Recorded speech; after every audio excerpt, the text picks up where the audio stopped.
Après avoir marqué 2 buts contre Revel, Randal Kolo Muani n'a pas réussi à rassurer les supporters du Paris Saint-Germain. L'attaquant français ne parvient pas à justifier l'important investissement réalisé lors du dernier mercato. Les dirigeants du PSG se sont battus jusqu'aux dernières minutes du mercato d'été afin de convaincre Francfort de lui céder Randal Kolo Muani et ils ont eu finalement gain de cause.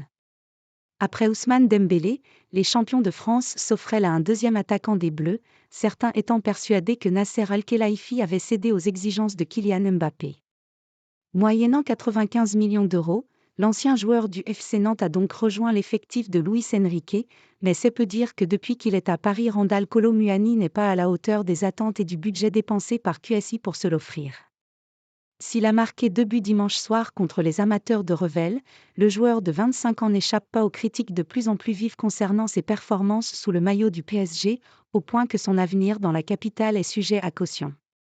Kolo Muani, c'est l'énorme déception du PSG.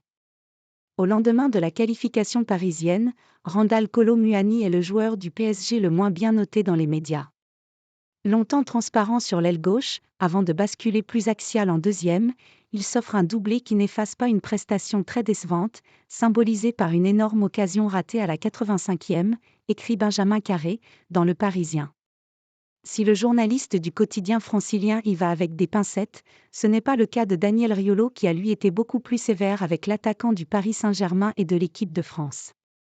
Kolo Muani a marqué 2 buts, mais il a été complètement mauvais.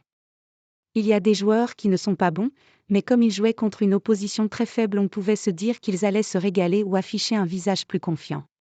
Ça n'a pas été le cas pour Kolo Muani. Kolo Muani, sur un match comme ça, il pouvait reprendre de la confiance en claquant un quadruplé, mais avant la 80e minute il était transparent, s'est agacé le journaliste de RMC.